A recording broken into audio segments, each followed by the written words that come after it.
Good afternoon, everyone. Welcome back to Cosmic Blueprints. Okay, we are starting the month of Aries. Okay, now the month of Nissan is the month of miracles. Now, and it's important to remember that in Judaism we believe in a cyclical time cycle, not linear. Okay, it's like a helix. Okay, so what does that mean?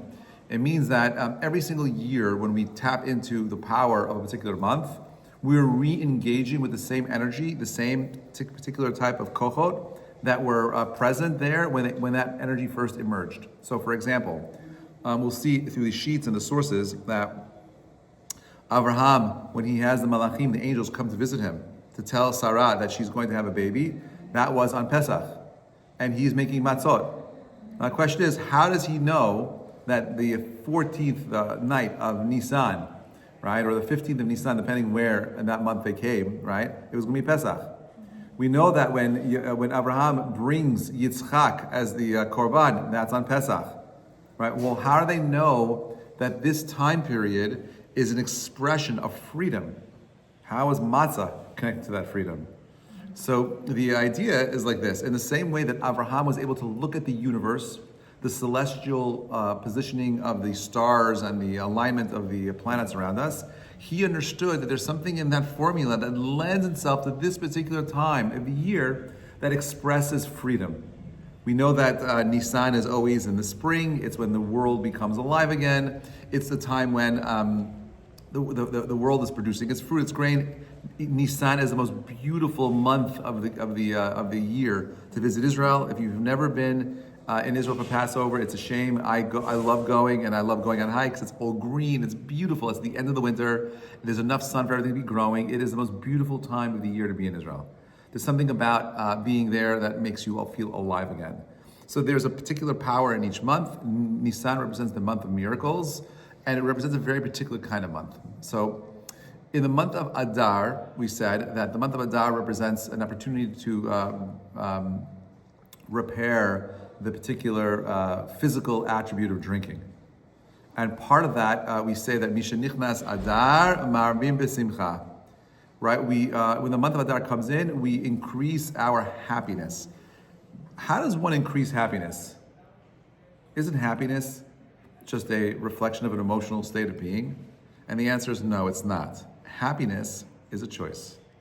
And therefore, when the month of Adar comes in, you have to choose to bring more happiness into your lives. Why? And by the way, you see this play out so beautifully in what the mitzvah of the month is. The mitzvah in the month of Adar is read the Megillah, okay, give matanot lavyonim, give gifts to the poor, and have a seudah purim, right? You got to drink, yeah. So all of the give shalach manot also, right? So what is that? What are those particular mitzvot about? The month of Adar is a month where my responsibility is to read a story about how Jews were divided and separated in a far, far land, and how eventually they came together. And it's that unity that created a space for us to go back to rebuild the Second Temple.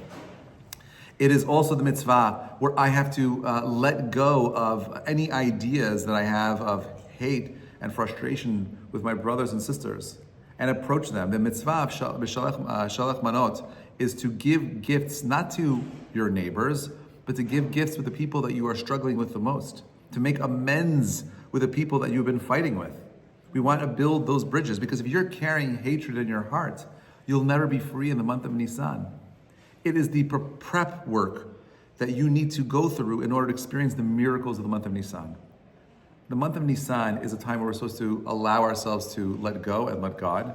It's a month where we recognize that we're not in control of things, in the same way that the earth around you is beginning to become alive again, and you had nothing to do with it. It's just nature doing its part, or God pulling its strings. The same is true for all things. So how do I become free? I become free by going through the story of Egypt, what it was like to be a slave. The fact that in this week's parasha we read about how the Jewish people left chamushim.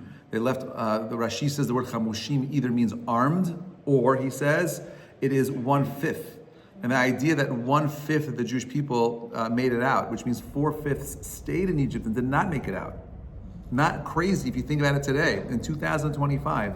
If the same exact scenario were put together right now, and some man named Mashiach came along and said, guys, okay, we're going back to Israel, how many people would come? how many people would be lost in the plague of darkness? Right? I don't know. I imagine that if the assimilation rate in America, when you take out the Orthodox community out of the statistics, the assimilation rate in America is 80%. With the Orthodox Jews in there, it's like 72%. Okay? But still, that's a crazy number. In Europe, by the way, it's 90%. And there are places where even higher. When I visited St. Petersburg, the assimilation rate is 95%, almost 99% assimilation rate. There are 3,000 Jews left in St. Petersburg. Yeah, only 100 come to shul. Right? And mostly young people.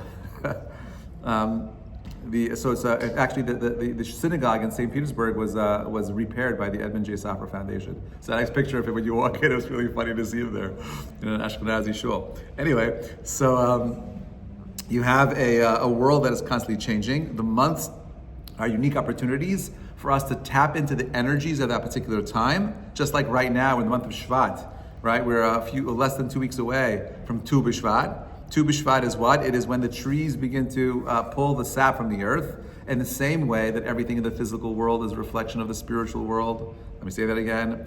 Everything that we see in the physical world is a reflection of things that are happening in the spiritual plane. So when things become alive down here, things become alive up there. Things change down here, up there as well. So we tap into that. There's new growth happening down here. That means new spiritual growth could be happening up there. We need to tap into that energy. The month of Nissan is a month of miracles, but is also tied to the astrological sign of Aries, who we will learn about at the end of these sources. So the Gemara says as follows. Number one, the Talmud, the month of Nissan was created through the letter He. Remember, each month has a particular letter that is expressed by. The letter He is the letter for Simcha. Do you know that? If you look at the word Chamisha, number 5 in Hebrew, it is also the same otiyot as Simcha. And if you want to look at this even deeper, the word Simcha has the same otiyot as B'machshava. Besimcha, machshava. To be happy requires machshava, thought, same letters, same gematria. There's a deep connection there. You want to be happy, you have to use your thoughts. Okay. The month of Nisan created through the letter He. The ruling attribute of this month is the power of speech. That's why, what was the name of the king that enslaved us in Egypt? Paro. What is Paro a conjugation of? Ra, evil speech. What was the place that we were enslaved in called Mitzrayim, Metzer Yam, a sea of constriction, a constricting of the thought, of the ability to be free.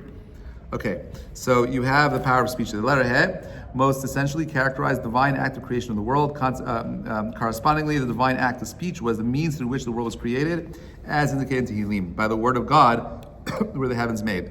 There's all types of interesting new scientific ideas that are exploring Hebrew as a language. Hebrew as a language is one of the few languages where the letters and the words resonate the same vibration as the object itself. Do you understand what that means? Every single object has a particular vibration to it. So when I say the word shulchan, right, there's a vibration to the word shulchan. It's in the same frequency as the table itself. When I say kiseh, there's a vibration for a chair being a chair. When I use the word kiseh, I'm in sync with the vibration of the chair. The words themselves are telling me about what's happening on a molecular level in the vibrating states of all matter. All matter is vibrating. All things are moving very slowly, but yet they're all moving. So you're actually you're tuning into the key of the object itself. When I say Isha, woman, I am tuning into whatever that vibrating. Women have a particular vibration they operate on that's different than men. A dog has a particular vibration that's different than human beings, right? And therefore the words themselves tie into the material vibrating state of all objects. So God created the world through speech, which is why, by the way, if you ever go to a magic show, what do we say?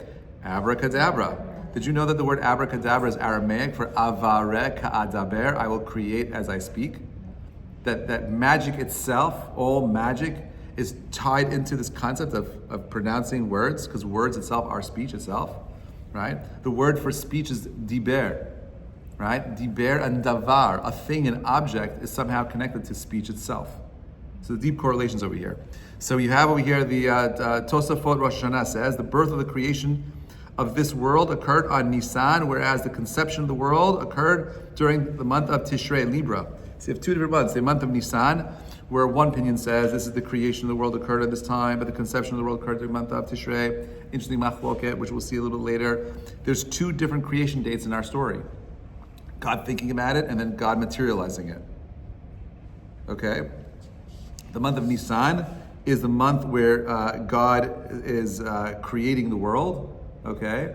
Thought and action don't always happen exactly at the same time when you're trying to create something called space. Space and time are complicated. But you have two different days. We have Nissan is when the calendar, the Jewish calendar switches. Nissan is the first month of the Jewish calendar. Tishrei is the 7th month of the Jewish calendar. Strange. Because the year changes in the month of Tishrei. We change it from the year 5785 this year. And this next Tishrei, we're going to go to 5786. So if Nissan is the first month of the Jewish calendar, it would make more sense for this month to be the month where we change the year in the calendar, but that's not what happens, right? Yeah. Two separate times. We have two different ways of looking at time. I would say it has more to do with the fact that there's a solar calendar and a lunar calendar, and they're overlaid to one another, right? And there's something about the beginning of the school year which has a different kind of change in the solar calendar that we don't see in the lunar calendar. And there's something unique about the lunar calendar changing in the month of Nissan that you don't see in the solar calendar, which is where those divisions happen. Pri Etz Chaim, which is the Arizal's commentary on the Zohar. And he says as follows, he says, Pesach is actually a conjugation of two words, Pesach, the mouth that speaks. This evidently refers to the main the highlights of Passover night, reciting the Haggadah. What's the mitzvah on Pesach? Right, the middle of the month is the pinnacle of the month. It's the time of the month where the moon becomes full. The 15th of the month in the Hebrew month is when the moon becomes full. And therefore, that is when you could express the energy of that month to its fullest potential, and we could tap into it. What's the avodah? What's the work on the 15th of Nisan? To speak. How do we speak? We have a seder. We bring order. You need to bring order to speech. You can't just speak, without having clear goals in mind. And therefore, the month of Nisan is we metaken the month through speech itself. We tell the story, Haggadah. We tell the story of our people. We go back to the idea of thinking about what it means to be free. How does one get enslaved, and so on and so forth. Fire is the ruling element for this month. The element for the month of Aries, the month of Nisan, is the fire sign. Okay, the four elements. The association with the powerful element of Nisan concurs with it being designated the official beginning of the year as regards to coronation of the kings and dating of the financial documents. Within the structure of the cosmic body, the month of Nisan corresponds to the head, the resting place of the brain, which controls the body as the king controls his kingdom.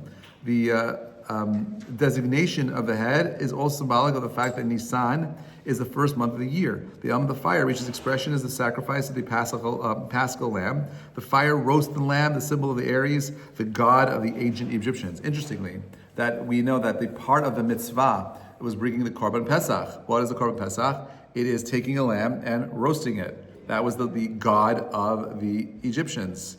When did it happen? In the month of Nisan. Can you imagine living in Egypt? Has anyone here been to India? Yes. So if you've been to India, have you ever been stuck in traffic because there was a cow on the road? Yes. Right? And you're not allowed, it's illegal to honk the horn. Yes. You're not allowed to honk the horn. There's a God crossing, right? And, That's what she said. I don't know who she is. so you have a God crossing and you're not allowed to do anything over there. Now imagine in India what would happen if Jews started ritually slaughtering their cows all over the place, and you smell the smell of cow roasting all over the place. There'd be uprisings, right? But this happened at the end of the 10 plagues, the last night before the plague of the firstborns. And the Egyptians are smelling the smell of roasted lamb all over the place, and they're bugging out. There's nothing they could do about it. And when is it happening? In the month of Aries, the month of the lamb itself. Can you imagine what that was like, being there for them? So, boom, they're using the fire of that month and the lamb of that month, and what are they doing? Consuming it. Jews are amazing at consuming all kinds of things, right? Why? Right? The reason why we offer food and the reason why we put all this stuff out is because we understand that the way in which we could internalize spirituality is through consuming it. You can consume material things and elevate it into something more. For example, did you know that the blessing that you recite before you make the blessing on the bread is called al netilat yadayim? What does that mean? It literally means on the raising of the hands. Well, why wouldn't the bracha state something on the washing of the hands? Netilat literally means raising. As a matter of fact, when you make the bracha, you're supposed to say al netilat yadayim. You're supposed to actually raise your hands. That's how you make the bracha. Well, why am I raising my hands before I eat? You know why you're doing that? Because you want to raise the food that you're eating. You want it to be something more. You are interested in taking the food and saying, I don't want these hands that are involved in the mundane to have this food just be mundane, right? I want to elevate it and be something more. How do I do that? I do that by before I eat my bread, I'm taking a blessing that my job right now is not to use my hands in the same way I do every other time. I want to wash it, make it pure, and elevate the food into something more. So I go back when I'm making my hamotzi. My kavanah is, my thoughts, my intentions are, I don't want this bread and this meal to be a normal sitting of eating bread. I want this to be a spiritual experience where I'm taking all the food and everything out and I'm raising it up to something more. And that's why we start with that bracha. Most people are not aware of it, which is unfortunate, because it adds so much to the blessing. If you stop for a minute, you think about what you're doing, you ask your why, it's powerful. When women raise their hands when they're doing their candle lighting, it's the same idea. You want to raise that moment, something more.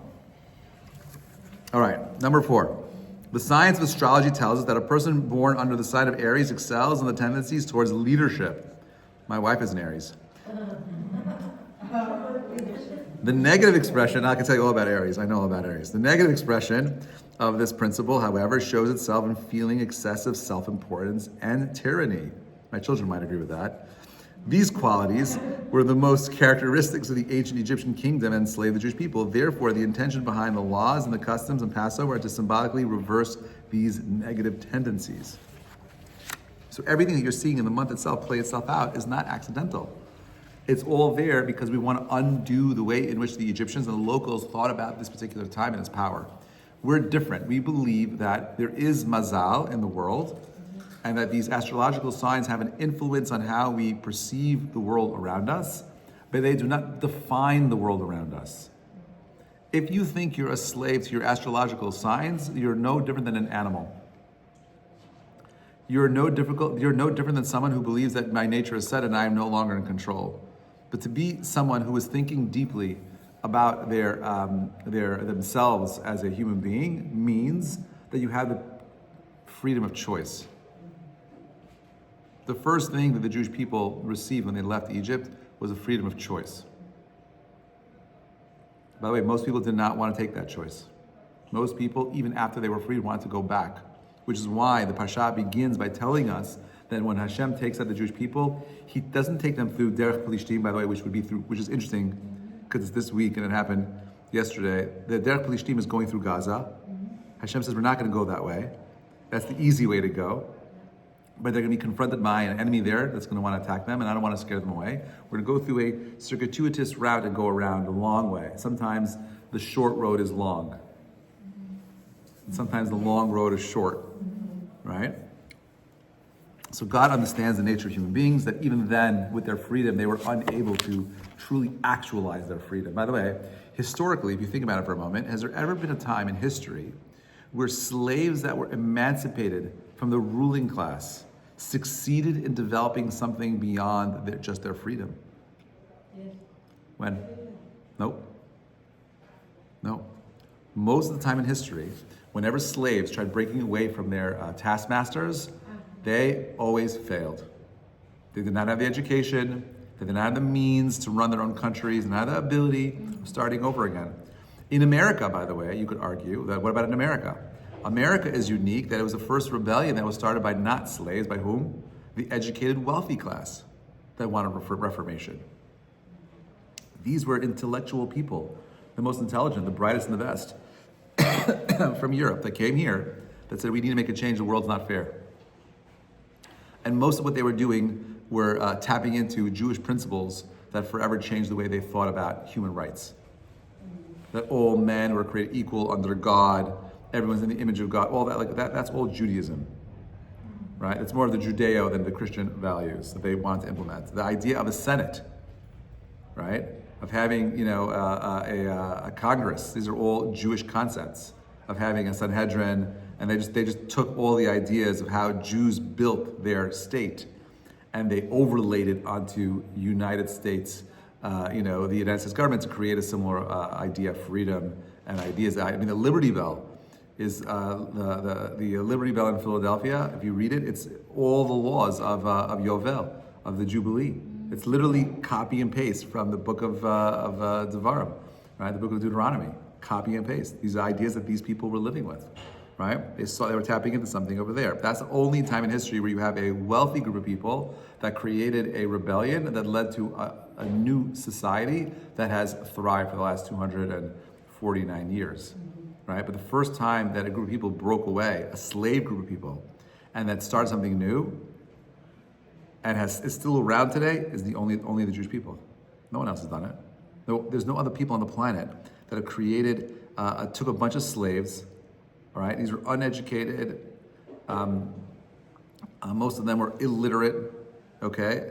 You took these people, you gave them freedom, and they somehow, over a long period of time, became people that felt emboldened and enabled to go ahead and change the world, right? But it came with 40 years of education, non-stop learning. Think about all the other groups that were emancipated around the world throughout history.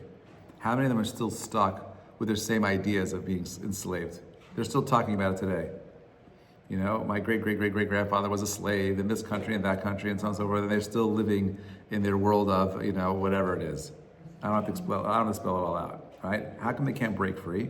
They were never educated to break free. Education is the ultimate thing that frees you. Anyone here ever read Natan Sharansky's book, Fear No Evil? Right? If you have not read it and you're looking for an inspirational read, I recommend it. Fear No Evil by Natan Sharansky. It's a memoir of what it was like being a refusenik in the Soviet Union and how he survived the gulag in Russia. Amazing book. And the one thing he'll tell you in that book is that there's one scene where he's taunting the guards that are keeping him captive in jail. And he's like, "You think you're free?" He's like, "You're not free." Right? He's like, "What do you mean?" He's like, You're the one in prison." He's like, "Yeah." He's like, "I'm not in prison." He's like, "My mind can be anywhere. I could tell you exactly how I feel about the current, prime minister in Russia or president in Russia. You can't say what you want because you'll go to jail. You'll be killed for it. I could say, I'm more free than you are in here than you are out there." It's a mindset.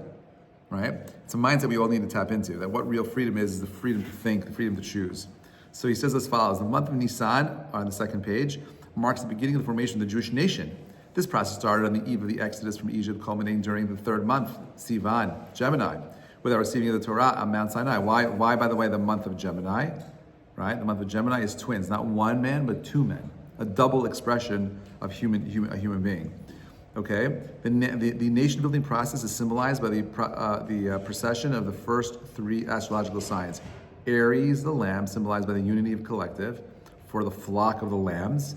Each feels it is identical to the others. Also, just as the sheep follow the shepherd, the Jewish people accepted the authority of Moses. In addition, the Paschal sacrifice serves as a ritual reunification of the Jewish people. Second, the month of Iyar, Taurus, symbolized by the individual, just as a bull. The astrological symbol of the month of desire, to live in isolation. Iyar, therefore, designated a time for introspection, self-development, and preparation for Torah. So you have a lamb, a smaller animal, a bull, a larger animal, and then a human being. The evolution of man. From a smaller ability of just following, a follower, having the power to be free, and then to actually live out, to be human beings, to live out that choice of being something more. The Shem Shmuel says the process of individualization associated with the month of Iyar is linked to the counting of the Omer, most of which occurs during that month. Looking at our history, it has been noted that the death of the student Rabbi Akiva, which occurred during the Omer counting period, was brought about the overemphasis of the individual as opposed to the collective, which led to the neglect of the qualities of leadership and trust. During the month of Nisan, the Jewish people expressed themselves collectively by assuming the nature of sheep following a shepherd. During the month of Iyar, however, there were times when the Jewish people expressed the rebellious qualities of the bull.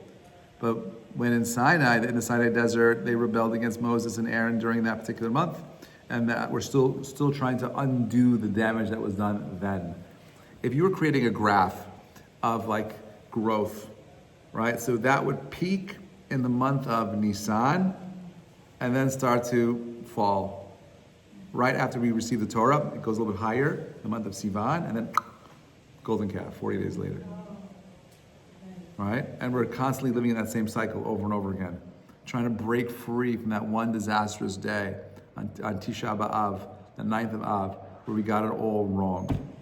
And then we reboot the system over and over again, constantly working through time. Now, you're not just walking through time, again, linearly away. Today, what's today's date? The 5th, right? Yes. February 5th, okay? We are able to tap into every single day of February 5th that came before us. And therefore, I can fix today. And I can fix every other February 5th. And every single year, when we come to Tisha B'Av, I have the power, the 9th of Av, I have the ability of fixing that particular date, of repairing what it means to be living in a world where our ancestors made poor choices. It's up to you. So God says, you know what, no worries. You think that every day is different because I'm older now. And therefore, I remember last year and the year before that and 10 years ago and 20 years ago and 30 years ago. You're making a mistake. You have to start thinking about age and tie age into wisdom. You're the same exact person. I mean, I don't know about you, but I still think I'm like 18 years old. It's like I'm 19 years old, 20 years old. I don't know. I still think like I still feel like I'm a child sometimes. I do forever 21. There you go. See? So why is that? The body aging is a way for God to help remind you that time is inconsequential. What matters the most is the development of the mind. And as we get older, we hope that you're an individual that is constantly refining and developing that mind. So that when the days come through and you're experiencing it in time, you can make those days count more. And when I change that power that day today, what do? I change it for everything that was and everything that will be. I change because my actions impact everything that came before me. And I hope that with everything that I've done, it impacts my grandparents and my great-grandparents and my great-great, because all of them are responsible for who I am today. It's not like a random popping up, here I am, I landed here. No, we are all connected to this great thing called time, and we have ancestors. As a matter of fact, if you go back one generation, like your parents, it took 2 people to make you. It took a set of 4 people to make your parents, and then 8, and then 16, and then 32. You go back 10 generations, 1,024 people to make you. You go back 20, it's over 1 million. You go back 30, it's over 1 billion. Those are crazy numbers. There are more people, by the way. The numbers don't even make sense, which means we're really all connected somehow. But there are these little breaks in the what's it called? In the generational lines that make you who you are. And our job here is not to worry about the things that we do or do not have. Our job here is to take what we have and choose how we're going to respond to the situation that we're in. That's it. We're here. The only thing we can control in this world is our response. I can't control the situation. I can't control the variables that I'm dealing with. I can only control my response to the situation that I am in. That's a very powerful lesson to teach our children. It's all about your response. Don't complain about why you are where you are. I want to understand how you're going to respond to where you are. Okay, number 7. The Torah wasn't given to the Jewish people during the first 2 months, Nissan and Iyar, because both months symbolized by animals, whereas Sivan, Torah, symbolized by the human form, twins. B'nai Yisachar, month of Sivan. During the first 2 months, the Jewish people worked to develop their animal qualities. Same idea. Let's skip this. I just want to move a little bit faster.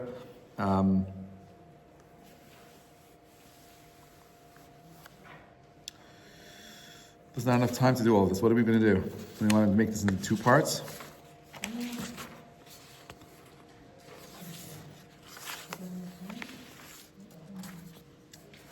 Okay, let's keep going. So you have over here the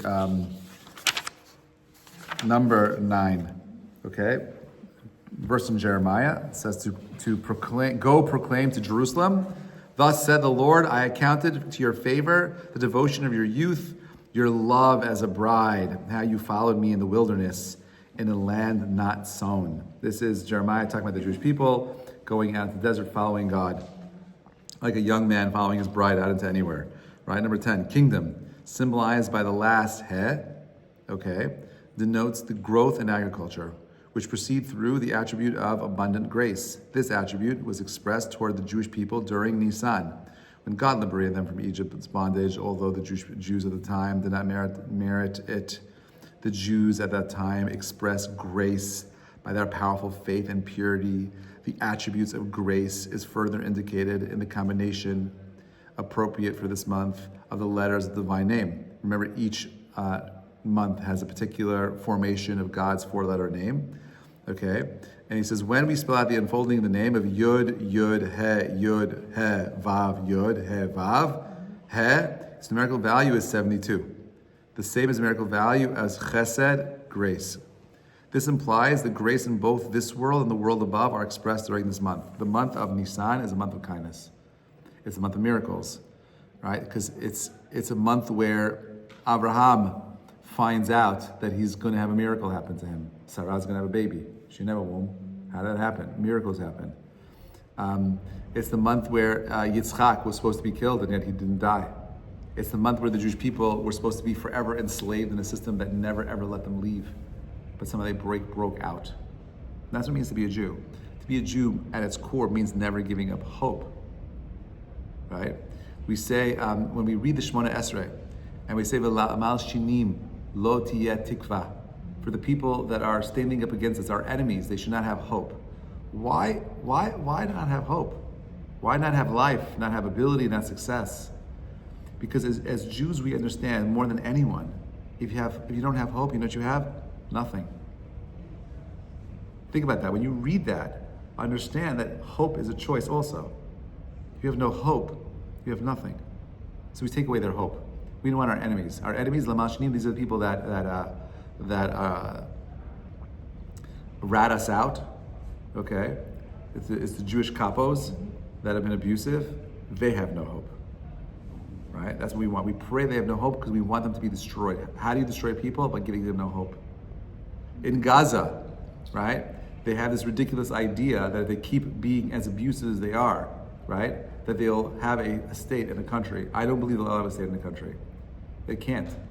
They have no ability of how to create, they have no foundation set to build and hold a country. Right? There's nothing there. Their education is hate and death. And that's how they resolve things. There can never be a future there. No matter what happens. It's unfortunate and it's sad. And I don't know how to solve it. And it's funny, like I've always struggled with why the Torah would prescribe. I'm not saying that Gaza is Amalek, but it certainly feels like they are sometimes, right? And it always bothered me, like why would God actually prescribe the genocide of a group of people? And I think that what I'm realizing now is that a society can become so corrupt that there is no reformation from it anymore. There's nothing you could do. They'll always figure out a way of coming back and killing you no matter what. And the only way to deal with that kind of a philosophy is by completely obliterating it, which is a horrible thing to have to say or think. But you could. Well, you missed it. We spoke about that already. I'll speak about it at the end a little bit more. Okay. I thought that happened during the Rosh Hashanah time. What about it? I thought that the Akedah of Yitzchak. Yeah, it was during that time. We read about it then, but I don't know if that happened then. Akedah Yitzchak happened in the month of Nissan. There's another opinion that says that happened in the month of Tishrei, right? But the reason why you and I read it in the month of Tishrei is simply because we want Hashem to give us the act of mercy in the same way that Yitzchak was shown mercy during that month, right? Or during that time. We want the same thing, but it's not happening at the same time. Because you read also there about her finding out about it. Anyway, let's keep going. Number 11. One born during this month has a natural tendency to kindness and generosity. The tendency of the part of the Jewish people to attain its fruition in the observance of the Torah and its commandments. The heavenly body that rules Aries is Mars. And we know Mars, by the way, is a complicated planet, which symbolizes the power of stern judgment. It's the red planet. The relationship between grace and judgment was dearly expressed in the liberation of the Jewish people from Egypt, which resulted in grace toward the liberated and retribution against the oppressors. So too, in our awaited future liberation, during the month of Nissan, the month of liberation, retribution, will be meted out to the oppressors of Israel, inshallah, soon. The grace will be expressed towards Israel, hopefully soon. Maybe this is the year. Maybe it's all being set up for that. The working together of the principles of grace and judgment can also be seen in the Passover sacrifice, in which the lamb, symbolizing by grace, is roasted on the fire, symbolizing judgment. An essential aspect of the Passover ritual is the harmonization of grace and judgment. The nations most affected by the sign of Aries are Israel and the Arab countries. In fact, Aries, being the firstborn, so to speak, of the astrological constellation, was the sign of ancient Egypt, the most powerful nation at the time. At the height of their constellation's influence, the 15th day of the lunar month, when Egypt was derived the most power from a resulting star, the Jewish people were delivered from them. This expresses the fact that all of nature is under divine rule. The sign of Aries, in its negative aspect, expresses itself as a false pride and dictatorship. These qualities were characterized by Pharaoh, the Egyptians, who believed that only in themselves and denied divine guidance. Their illusions were shattered. Okay, number 12. During the Passover, we refrain from eating any food that contained leavening, which symbolized pride, for it causes the dough to rise up and puff up. And therefore, we want to stay away from those things that express ego. Okay? Number 13. Hachodesh zelachem. Rosh Chodeshim. Rishon hu lachem Chodesh Hashanah. That's the beginning of the month. The word lachem, which its letters rearranged, spells melech. Right? The tribe associated with the month of Judah is Yehuda, right? Sefer Yetzirah. The source of the power of the kingdom rests in humbleness. This content also indicates in King David's name, Daled Vav Daled, David. Humbleness and humbleness. Dal means poor. David's name is the expression of poverty. And that gave him his humbleness. Actually, I'm not sure if you know this, but Amazon Prime Video is doing a very highly stylized video of storytelling of King David and the fight of Goliath. It looks really cool. I'm sure they'll get it all wrong because it's done by non-Jews that are trying to sell a story, but it looks really cool. Anyway, that's out there. It's coming out, I think, at the end of the month. Okay. The name, okay, fine. Yud He Vav He. The divine name itself is also expressed in humbleness. You see that also in the Yud He Vav He. I don't want to do that. Let's keep going. Shar HaPesukim. Number 16. The sheep of the head of the flock may be taken as a symbol of the king of the head of the dominion.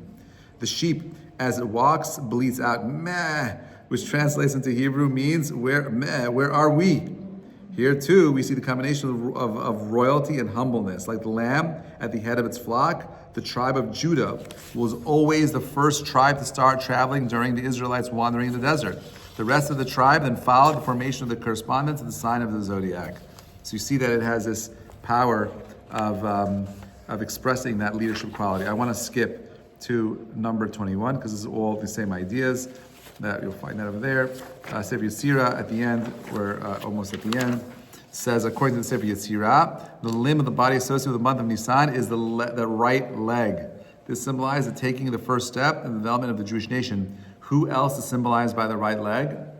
Moshe, right? Moshe is the right leg. The left leg is Aharon. So the right leg is Netzach. What does the word Netzach mean? Infinity, right? Eternal. Everything that Moshe does is eternal. Now it's interesting, he was not born in the month of Nisan. What month was he born on? In Adar, the 7th of Adar, actually. Now he represents, yes? That's why at a wedding, they tell you before they walk down, use your right leg first when walking. Because you want to be infinite? What? Because you want it to be infinite? Because you want it, you want it infinite. Isn't there? I never thought of that before, but that makes sense. Because you want the bride and groom to bless an infinite wedding and infinite family and all good things. So it's a positive. I love it. Because why do they tell you make sure you walk with your right foot first? They say that right represents also chesed. It's the most powerful. I know. But Right. to get the Yes. right Correct. But it's also infinite. Means put on we. your thing. You put on your right You know, in the non-Jewish world, they gave a ring. Why? As a gift to the bride. Because the ring represents infinity. Right? But the Jewish custom was never to give a ring. The Jewish custom was to give a bag of gold. I know people get gypped today. They get a small little ring. But a bag of... You get the gold. You want 3,000. Yeah, each little ounce is, 2,500, 2,700 today. Anyway, but the idea is that the ring represents that infinity. Okay, anyway, let's keep going. Nissan, Aries, okay, this is where all the good stuff is at the end. Okay, element fire. The element for the month of Nissan is fire. That's energy, initiative, and enthusiasm. The strengths of the month of Aries as follows: adventurous, energetic, pioneering, courageous, enthusiastic, confident, dynamic, and quick-witted. However, remember, every single positive trait has a negative trait associated with it. Challenges: quick-tempered and impulsive, impatient and reckless. Can be selfish or overly assertive. Struggles to take advice or admit mistakes. This is the month of Aries. You know any Aries? Okay, you tell me if this makes sense. These are their tendencies. Okay, always in motion, seeking new opportunities. Prefers independence and leadership. Focuses on big picture but may ignore finer details. Loves to be first and can struggle with teamwork because they're natural leaders. They want to always be leading. Starts many projects but may lose interest quickly. Okay, this is how they operate in the workplace.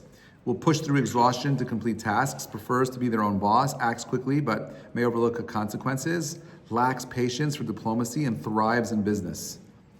Okay, gives freely but does not always plan financially. They're not really good at managing their own books. In relationships, Aries, as a man, passionate, romantic, but needs constant excitement. Demands loyalty and struggles with criticism. It's like, isn't that all men? Bossy and impatient, but also generous and encouraging. Needs a partner who supports his idea and energy. How does it express in the women? Strong-willed, independent, optimistic, and full of life, but dislikes controlling partners. I wonder why. Generous with time and support, but seeks emotional stimulation. Prefers a career or an active role rather than being confined at home. Aries children need to stay active. Boredom leads to frustration. Responds best to logic, praise, and affection, not strict orders. Must learn patience and self-discipline from a young age. Their temperament is they're quick to anger and quick to forgive. They're moving very fast wherever they go, like fire. If you don't like the weather in Denver, what do they say? Wait 5 minutes. The same is true with Aries. They explode, but forget very quickly. They argue passionately, but rarely hold grudges. Known for directness and honesty, but often lack tact. They're not tactful. Exaggerates rather than lies. Believes strongly in their own opinions.